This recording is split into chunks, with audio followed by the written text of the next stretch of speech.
सर्वांना नमस्कार. मी रोहन घुगे, जिल्हाधिकारी जळगाव.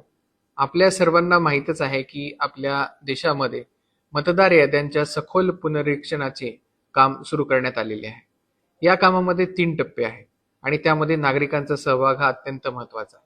सर्वात पहिल्या टप्प्यामध्ये 2002 मध्ये अशा प्रकारची ऍक्टिव्हिटी यापूर्वी करण्यात आली होती आणि त्यामध्ये जी मतदार यादी तयार झाली होती आणि आत्ताच झालेल्या लोकसभा आणि विधानसभेच्या निवडणुकामध्ये 2024 ची मतदार यादी तयार झालेली आहे.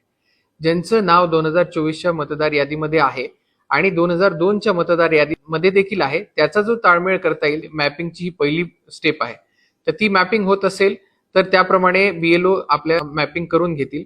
ज्यांचं नाव 2002च्या मतदार यादीमध्ये नाहीये परंतु 2024च्या मतदार यादीमध्ये आहे, परंतु ज्यांचे आई वडील किंवा आजी आजोबा यांचं नाव 2002च्या मतदार यादीमध्ये आहे, त्यांचं प्रोजिनी मॅपिंग म्हणजे आई वडील किंवा आजी आजोबा यांच्या 2002च्या नावांमधील 2024च्या मतदार यादीच्या नावातील व्यक्तींची आहे, त्याला मॅपिंगचा दुसरा टप्पा असं म्हणतात.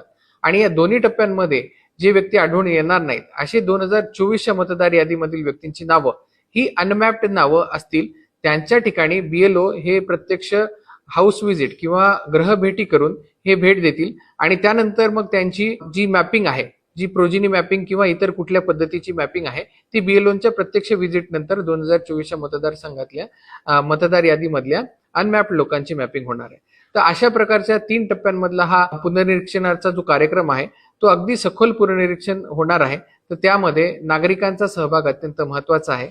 आपले BLO आपल्याकडे येतील तेव्हा त्यांना संपूर्ण सहकार्य करावे आणि आपल्याला जर मतदार यादीमध्ये कुठल्याही प्रकारची इश्यू येत असेल तर त्याप्रमाणे BLOच्या माध्यमातून जर ते सॉल्व्ह होत नसतील तर नजीकच्या आपल्या तहसील कार्यालयाला भेट देऊन आपलं मतदार यादीमधील सखोल पुनर्निरीक्षणाचं जे काम आहे त्यामध्ये आपल्या प्रशासनाला हातभार लावावा, मदत करावी असं मी सर्वांना आवाहन करतो. धन्यवाद.